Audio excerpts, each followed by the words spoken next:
Hello అండి, నమస్తే. Welcome to my channel home melodies. ఈరోజు వీడియోలో చపాతీకి కాంబినేషన్గా బఠానీ కర్రీని చేస్తున్నానండి. బఠానీ కర్రీ చాలా స్పెషల్గా చాలా బాగుంటుంది. ఎప్పుడు రెగ్యులర్గా చేసుకునే విధంగా కాకుండా ఇలా ఒకసారి ట్రై చేసి చూడండి, అందరికీ బాగా నచ్చుతుంది. దీనికి కావాల్సిన పదార్థాలు 2 కప్స్ వరకు బఠానీలు తీసుకున్నానండి. 1 కప్పు పెరుగు తీసుకున్నాను. పచ్చిమిరపకాయలు, అల్లం, కొత్తిమీర తీసుకున్నాను. ఒక ప్యాన్లో ఆయిల్ వేసేసుకొని ఆయిల్ హీట్ ఎక్కిన తర్వాత కట్ చేసుకున్న ఉల్లిపాయలని ఇందులో వేసేస్తున్నాను. ఇవన్నీ కూడా వేసుకున్న తర్వాత బాగా గోల్డెన్ బ్రౌన్ వచ్చే వరకు కూడా వేయించుకోవాలి. 2-3 నిమిషాలు ఇలా బాగా కలుపుతూ వేయించుకోవాలి. ఈ రెసిపీకి ఉల్లిపాయలు బాగా గోల్డెన్ బ్రౌన్ రెడ్డిష్గా వచ్చే వరకు కూడా వేయించుకోవాలి, అప్పుడే బాగుంటుంది. ఇవన్నీ కూడా బాగా రెడ్ కలర్లో వచ్చే వరకు కూడా వేయించేసుకోవాలి. ఈ ఉల్లిపాయలు త్వరగా వేగిపోవాలంటే కొంచెం సాల్ట్ని అయితే దీంట్లో పైన చల్లుకుంటే తొందరగా వేగిపోతాయండి. చూస్తున్నారు కదా, కొంచెం బాగా రెడ్ కలర్లో వచ్చేసింది కదా. ఇప్పుడైతే ఇవి ఒక ప్లేట్లోకి అయితే తీసేసుకుందాం. తీసుకొని చల్లారి పెట్టుకోవాలి. ఇలా వేగితే సరిపోతుంది. ఇలా ప్లేట్లోకి చల్లారి పెట్టుకున్న తర్వాత ఒక మిక్సీ జార్లోకి అయితే వేసేసుకోవాలి. దీంట్లోనే కట్ చేసుకున్న పచ్చిమిరపకాయలను వేసుకోవాలి.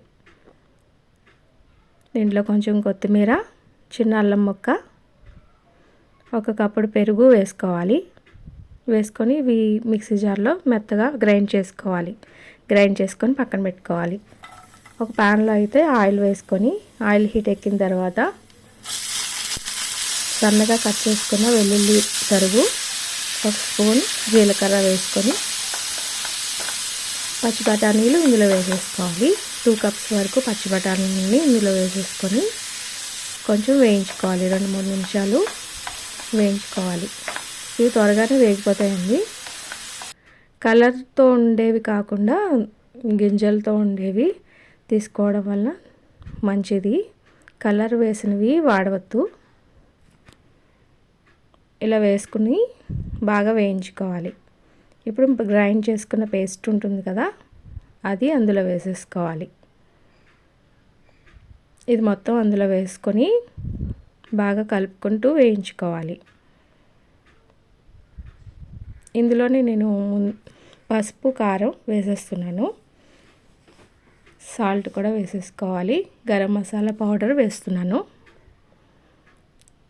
ఇవన్నీ వేసుకున్నాక ఒకసారి బాగా కలుపుకోవాలి. ఈ మసాలా అంతా కూడా బఠానీలకి కలిసేలాగా కలుపుకోవాలి.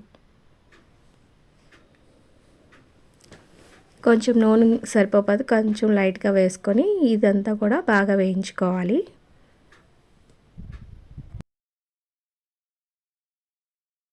ఇలా ఆయిల్ పైకి తేలే వరకు కూడా బాగా కలుపుతూ వేయించుకోవాలి. ఆయిల్ సపరేట్ అయ్యేదాకా కూడా వేయించుకోవాలి. చూస్తున్నారు కదా, ఇలా బాగా వేయించుకున్న తర్వాత దీంట్లో సరిపడినంత వాటర్ని అయితే వేసుకోవాలి. ఇలా వాటర్ వేసుకొని ఒకసారి మరి బాగా కలుపుకోవాలి. దీంట్లో సాల్ట్ అది సరిపోకపోతే వేసుకోవచ్చు. ఇప్పుడైతే ఇందులో పచ్చి ఆనియన్స్ని ఇందులో వేసుకోవాలి, కట్ చేసుకొని. ఒకసారి వేసుకున్న తర్వాత బాగా కలుపుకోవాలి.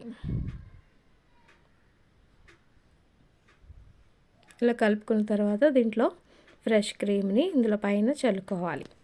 పచ్చి బఠానీలు ఈ సీజన్లో బాగా వస్తున్నాయి కదా, ఈ టైంలో ఈ రెసిపీని ట్రై చేస్తే బాగుంటుంది. ఇప్పుడైతే ఫ్రెష్ క్రీమ్ వేసేస్తున్నాను.